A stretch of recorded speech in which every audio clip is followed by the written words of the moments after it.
할렐루야. 야훼를 찬양하는 제목으로 말씀을 나누겠습니다. 현대 추수감사절의 기원은 영국의 청교도들로부터 시작했습니다. 1607년 영국의 제임스 1세가 즉위하고 난 다음에 그들은 가톨릭교를 다시 국교로 받아들이면서 무서운 핍박으로 신교인 청교도들을 괴롭히고 그들을 잡아 감옥에 가두고 죽이고 했습니다. 박해를 기니다 못한 102명의 청교도들이 180톤의 범선을 타고 자유롭게 하나님을 섬길 수 있는 신대륙 미국을 향해서 태서양의 바다를 항해하기 시작한 것입니다. 그것은 태서양의 파도와 싸우며 63일간의 항해 끝에 후사일생으로 1620년 12월 21일 미국 동부 플리머스록에 그들은 도착하여 새로운 개척의 삶을 시작했습니다. 그들은 나무를 베어 교회당과 집을 지었습니다. 그리고 곧 농토를 개간하여 열심히 밭을 일굴고 씨를 뿌리고 농사를 시작했습니다. 그러나 풍토병으로 말미암아 처음 많은 사람들이 죽었습니다. 그리고 인디안의 끝없는 습격으로 말미암아 많이 죽어 처음 온 사람들의 태반은 신대륙에서 장사 지내버리고 말았습니다. 그럼에도 불구하고 그해 가을에 풍성한 수확을 얻어 가장 좋은 곡식으로 하나님께 감사 제사를 드리고 이웃과 100여 명의 인디안을 청해서 그들은 하나님께 크게 감사하고 제사하는 잔치를 베풀었습니다. 이 일이 추수감사절의 시작이 되었습니다. 역경과 고난과 인명의 상실에도 불구하고 원망과 불평과 낙심과 좌절 대신에 오히려 하나님께 감사와 찬양을 드린 그 청교도들의 위대한 신앙, 이것을 하나님이 높이신 것입니다. 이것을 하나님이 받들어서 온 천지 하나님의 이름을 부르는 나라마다 이 모험을 쫓아서 추수감사 예배를 드리도록 하나님께서 만드신 것입니다. 그리고 이와 같은 감사의 제사를 드리며 나라를 시작한 미국을 하나님이 복내려 주셔서 세계 역사상 최강의 부유하고 강대한 나라로 만들어 주신 것입니다. 이러므로 하나님 앞에 감사로 제사를 드린다는 이 신앙생활, 이것을 하나님께서 크게 높이 평가하시고 하나님이 복내려 주시는 것입니다. 오늘 우리는 이 시간에 원망과 불평 그리고 감사와 찬양이 우리의 삶에 어떠한 영향력을 가져오는지 여기에 대해서 여러분과 함께 알아보고자 합니다. 첫째로 원망과 불평은 마귀가 전문적으로 만드는 것입니다. 여러분, 하나님께서 천지를 지으신 후 아담과 하와가 거할 수 있는 에덴의 낙원을 지으셨습니다. 그게는 상함도 없고 해함도 없고 보기에도 아름답고 먹기에도 좋은 실과가 많이 나고 인간으로서 상상할 수 없는 가장 아름다운 환경을 하나님이 만들어 주셨습니다. 그런데 아담과 하와가 그들이 하나님께로부터 받아서 누리고 있는 것을 바라보고 감사하지 않으셨습니다. 하나님께서 그들에게 동산 중앙에 있는 실과는 먹지 마라. 이를 먹는 날에는 반드시 죽으리라 했는데 왜 하나님께서 이것을 먹지 말라고 했는가?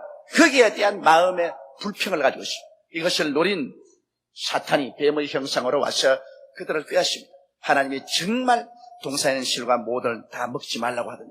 하와가 모든 실과는 다 먹되 중앙에 있는 실과는 먹지도 말고 만지도 말라 죽을까 하노라. 아니라 너희가 그 실과를 먹는 날엔 눈이 밝아 너희도 하나님처럼 될 것이다. 그들의 마음속에 불평을 심어준 것입니다. 왜 하나님처럼 될 수 있는데 하나님처럼 못되게 하느냐. 사람으로 지음받고 아름다운 극치의 행복의 동산을 주신 것을 감사하지 아니하고 하나님처럼 만들어주지 않는다는 원망과 불평을 했은 것입니다. 자기들에게 주어진 복을 감사할 줄 모르고 자기들에게 분수에 넘치도록 부어준 복은 제껴놓고 하지 말라는 것은 하겠다고 달라드는 이 원망과 불평, 이것이 그들에게 큰 걸림돌이 되었습니다. 그들은 하나님께 감사할 줄 모르고 있는 것으로 감사치 아니하고 마귀의 뜻을 쫓아 없는 것으로 불평하고 결국 선악과를 따먹고 반역했습니다. 반역의 결과는 무엇입니까? 저주와 형벌이 따르고 마는 것입니다. 오늘날 마귀는 우리의 마음속에 원망과 불평을 심어주어서 하나님을 반역하게 하고 그 결과로 하나님 앞에 저주와 형벌을 받게 하는 것이 거의 전문적인 일인 것입니다. 이렇기 때문에 우리들은 우리에게 주어진 환경을 가지고 감사해야 되는 것입니다. 미국 청교도들이 그 머나먼 나라에 와서 뼈가 으스러지도록 개간을 하고 처음 온 사람 과반수가 풍토병과 인디안의 습격을 위해서 죽었음에도 불구하고 현재 주신 하나님의 축복과 은혜를 감사해서 현재 거둔 곡식으로 제단 쌓고 하나님께 감사와 찬양을 드렸으므로 하나님이 이것을 굉장히 기쁘게 받으시고 하나님이 이로 말미암아 복을 나려 주신 것입니다. 그러므로 여러분, 우리는 하나님께 나아갈 때 지금 우리에게 주어진 것을 가지고서 감사하는 우리들이 되어야 되는 것입니다. 항상 하나님보다 환경을 바라보고 불평과 원망을 말한 이스라엘은 첫째 하나님의 심판의 표적이 되고 말았던 것입니다. 이스라엘 백성을 애굽에서 인도해내서 홍해수가에 데리고 왔을 때 하나님의 강한 손과 편팔로 그들을 이끌어 오신 것을 이스라엘은 보았습니다. 그것을 기억하고 감사해야 될 것입니다. 하나님의 기적이 아니고는 430년 종살이던 땅에서 그들이 자유해방으로도 나올 수가 없습니다. 그것만 해도 살아계신 하나님의 능력에 감사하고 찬양해야 될 것입니다. 그 하나님께서 어떻게 하든지 홍해수를 건너서 적과 꿀이 흐르는 가나안 땅으로 가게 해주실 것을 믿어야 되었습니다. 그럼에도 불구하고 바로왕이 마음을 고쳐먹고 군대를 거느리고 다시 섭기에 오니까 뒤에는 애국 군대의 앞에는 홍해수가 가림으로 그들은 그만 현실을 바라보고 하나님을 원망했습니다. 모세를 원망했습니다. 애굽에 장지가 없어서 우리를 이곳에 끌어내어 홍해수가에서 죽게 하느냐 원망하고 통곡하고 탄식했습니다. 그들은 하나님의 능력을 생각하고 불가능을 가능케 한 하나님이 또다시 가능케 할 것을 생각하고 절망 가운데 하나님을 보고 감사하고 찬송해야 되었을 것입니다. 이것이 신앙입니다. 환경이 다 좋을 때 감사하는 것은 신앙이 아닙니다. 환경이 절망에 처하여 신태유국에 빠졌을 때라도 천지를 지으신 하나님, 우리를 사랑하시고 우리를 위하여 기적을 행하신 하나님을 생각하고 감사하고 찬양하며 하나님의 기적을 기다릴 때 이것이 신앙인 것입니다. 그런데 그 자리에서 이스라엘 백성은 실패하시나 모세는 하나님을 생각하고 하나님께 감사하고 찬송하고 하나님께 기도하고 하나님의 기적을 기다린 결과로 하나님이 기적을 베풀었습니다. 그들을 애굽에서 이끌어낸 하나님은 홍해수를 가르시고 그들을 물 가운데로 건너가게 만들어주신 것입니다. 이스라엘 백성이 수르 광야를 지나서 사흘을 가다가 물이 없어 목이 마름에 고통을 하다가 연못물을 발견했는데 물이 있어서 먹을 수 없으니까 또다시 이스라엘 백성은 원망하고 불평하고 탄식했습니다. 홍해수를 건너게 한 하나님이 그 선물을 달게 못할까요? 그들은 하나님께서 지난날에 그들을 위해서 베풀어 주신 그 큰 위대한 기적과 이사를 생각하지 아니하고 기억하고 그 하나님께서 또다시 역사를 베풀어 줄 것을 믿고 감사할 줄 몰랐었습니다. 또다시 하나님의 능력을 믿지 아니하고 원망하고 불평하고 탄식했었습니다. 그때도 하나님의 능력을 다시 기억하고 감사하며 기도한 모세를 통하여 하나님은 나무가지를 지시하신지라 그 나무가지를 꺾어 물에 던지니 물이 달아졌던 것입니다. 이스라엘 백성은 거기서 상하여 신광야를 지나서 르비딤에 이르렀었습니다.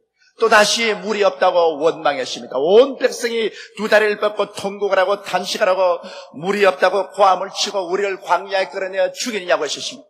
왜 이스라엘 백성은 기억하지 못할까요? 우리 사람들이란 역사를 가진 인간입니다. 동물은 역사성이 없어도 인간은 역사성이 있습니다. 과거를 기억해보고 그것을 가지고 현재를 조명하고 미래를 예견하는 것이 인간입니다. 이스라엘 백성이 과거에 하나님께서 애굽에서 홍해가에서 수르 광야에서 어떻게 기적적으로 그들을 인도해 주시고 그들에게 먹을 양식과 마실 물을 주신 것을 기억했더라면 현재 위기에 처할 때 또다시 엎드려 기도하고 하나님께 오히려 감사하고 찬양하였을 것이며 하나님은 기쁘게 문제를 해결해 주었을 것입니다. 그럼에도 불구하고 르비딤에서 하나님께 반역했습니다. 그때 하나님께 모세가 부르시며 모세를 인도해 내셨습니다.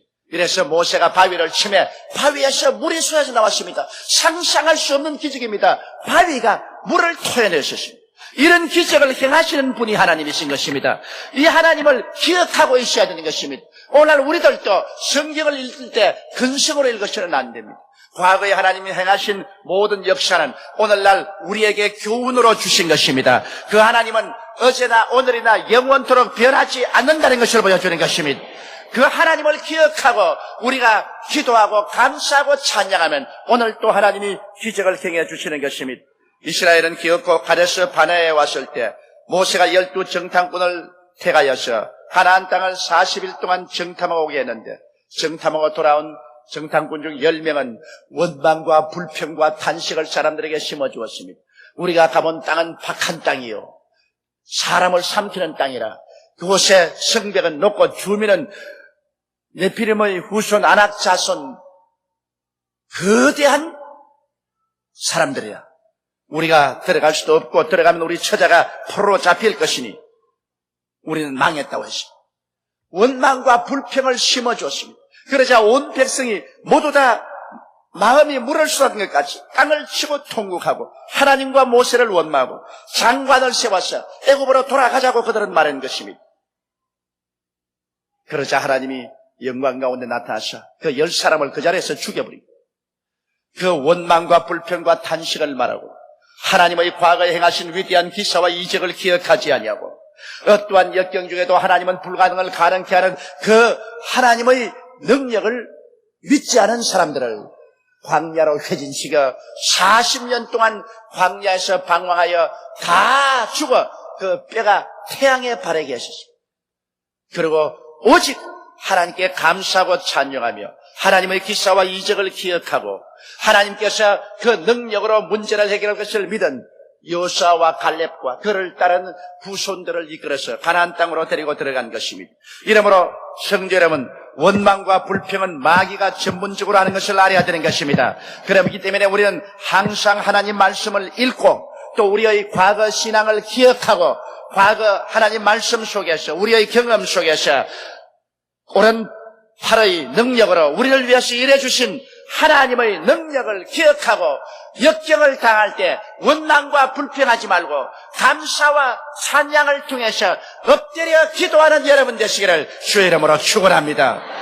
환경을 바라보지 말고 하나님을 바라보며 감사와 찬양과 기도를 통해서 나아갈 때 하나님은 오늘날도 우리 가운데 역사하여 주셔서 우리의 상상을 초월한 구원을 우리에게 베풀어 주시는 것입니다.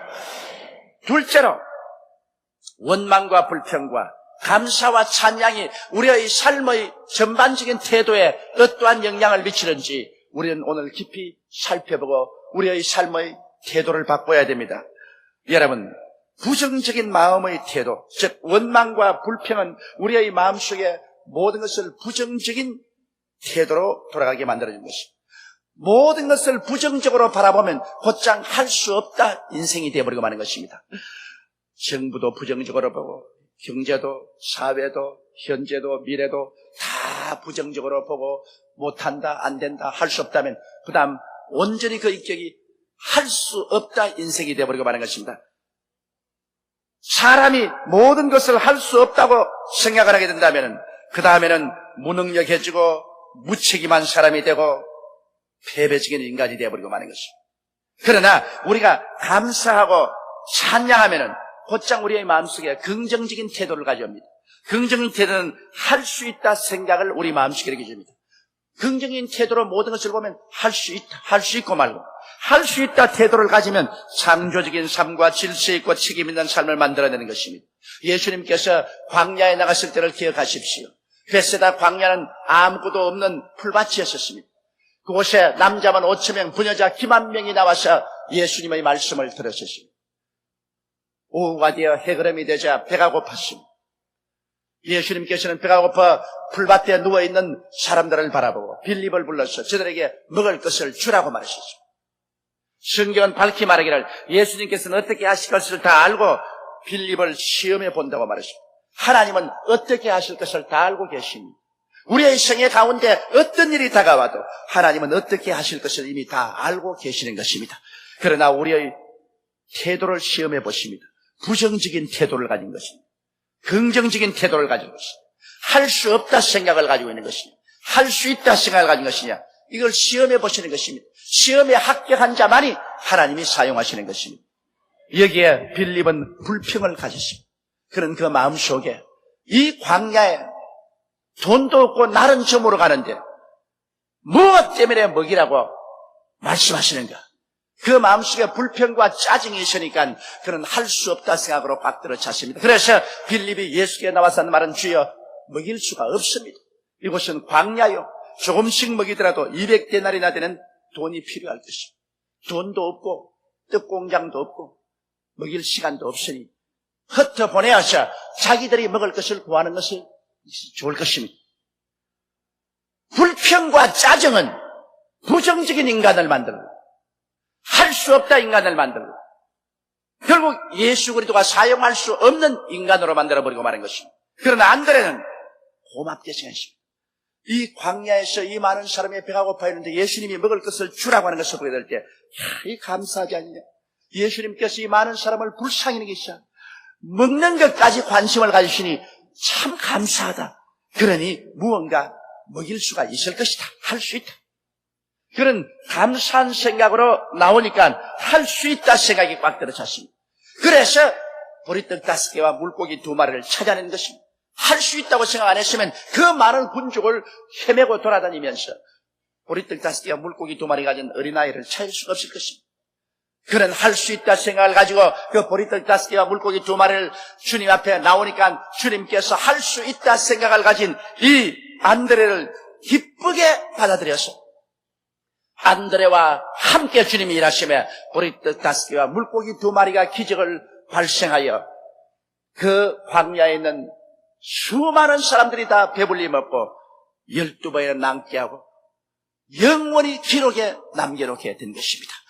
똑같은 두 사람이 똑같은 벳세다 광야에서 똑같은 환경에 처하여 똑같은 주 예수를 모시고 있었지만은 부정적인 태도를 가지고 할 수 없다는 빌립은 실패했습니다. 만일 빌립만 남았더라면 그곳에는 모든 사람들이 다 굶주리고 말았을 것입니다. 그러나 안드레는 긍정적인 삶의 태도를 가지고 할 수 있다 마음을 가지고서 최선을 다할 때 주님이 같이하여 주셔서 기적을 베풀어 그 많은 사람이 다 먹고 위대한 기적을 베풀고 역사의 기록을 남게 만들어 놓고 말한 것입니다.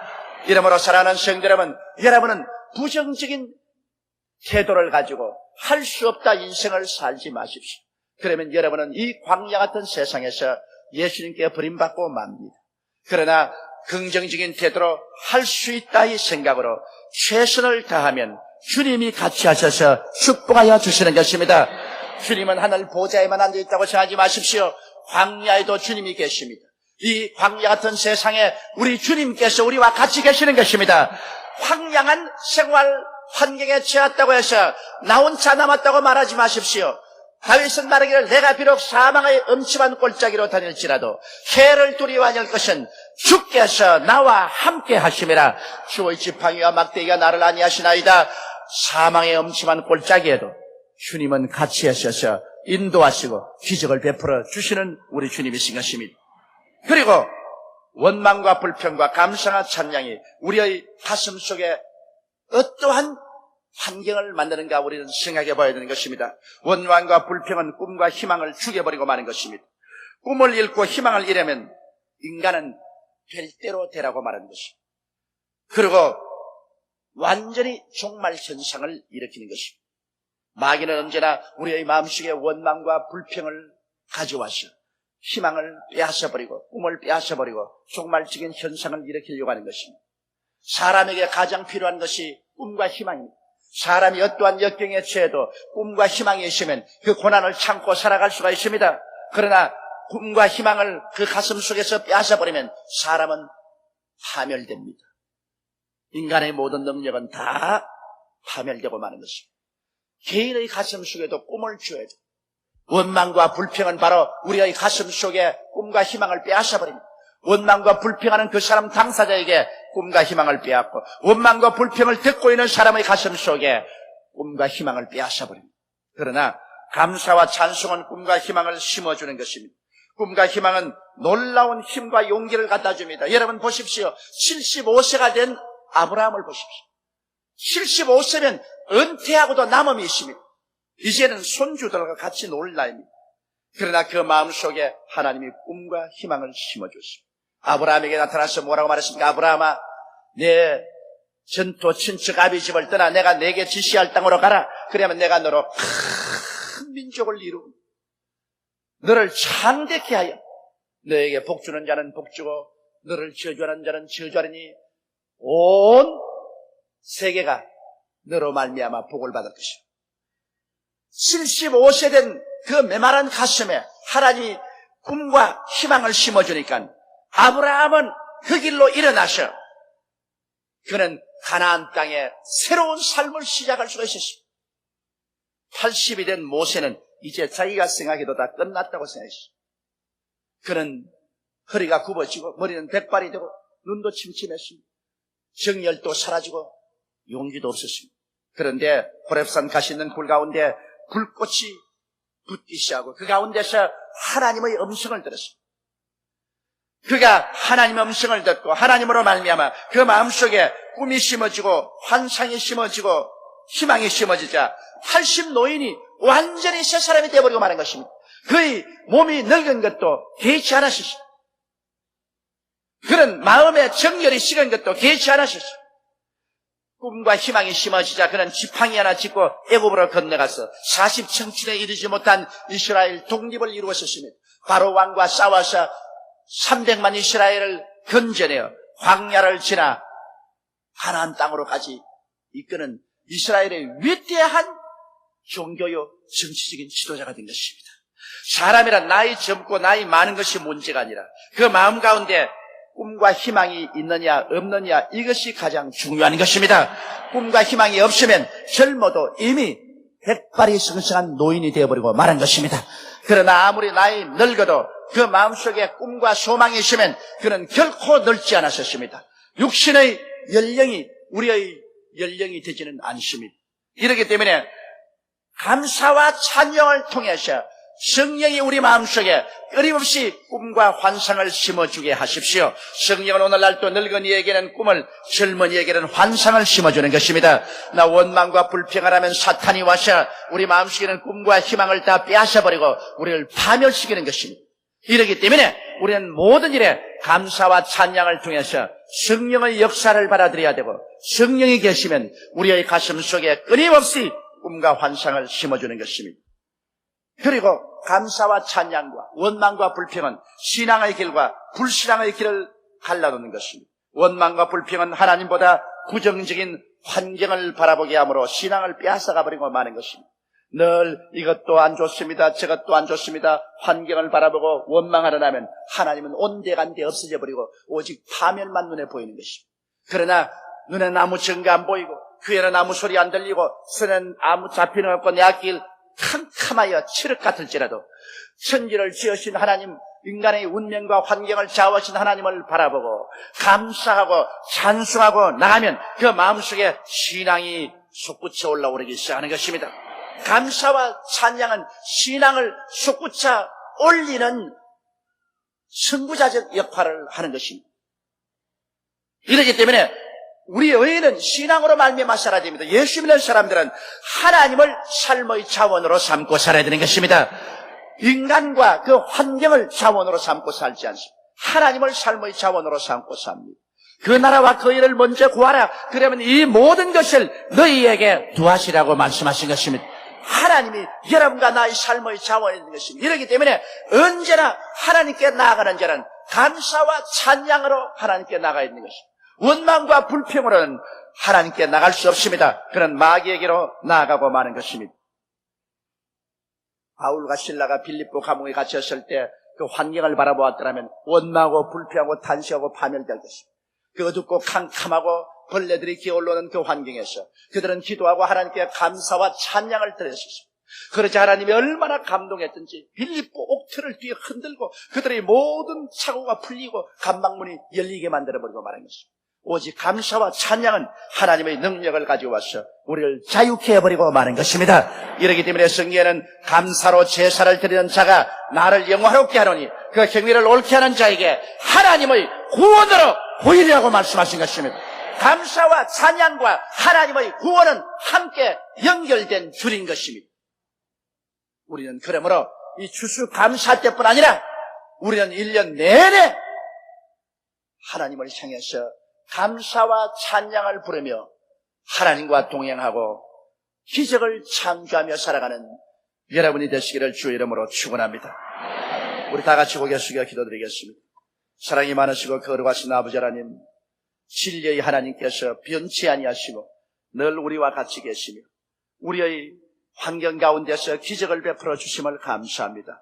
우리는 하나님께서 이스라엘을 어떻게 인도한 것을 알고 있으며 하나님이 예수님을 통해서 어떻게 우리에게 큰 구원을 베푼 것을 알고 있습니다. 내 아버지 우리에게 과거를 이렇게 알려주신 것은 이것을 기억하고 이 하나님을 생각하고 현재 어떠한 역경과 위기에 처해도 원망과 불평하지 말고 감사와 찬송하며 하나님을 믿고 나가라고 교훈하는 것이 없나이다. 원망과 불평으로 자기와 남이 함께 들어갈 구렁을 파헤치지 말게 도와주시옵소서. 오 보혜사 성령이여, 우리 모든 사람들이 마음을 변화시켜 주시옵소서. 부정적인 인격에서 긍정적인 인격으로, 원망과 불평과 탄식에서 감사와 찬양의 인격으로 변화시켜 주옵소서. 그래서 언제나 할 수 있다 마음, 꿈을 가지고 믿음을 가지고 인생을 살아가게 도와주옵소서. 우리 주 예수님 이름으로 기도드리옵나이다. 아멘.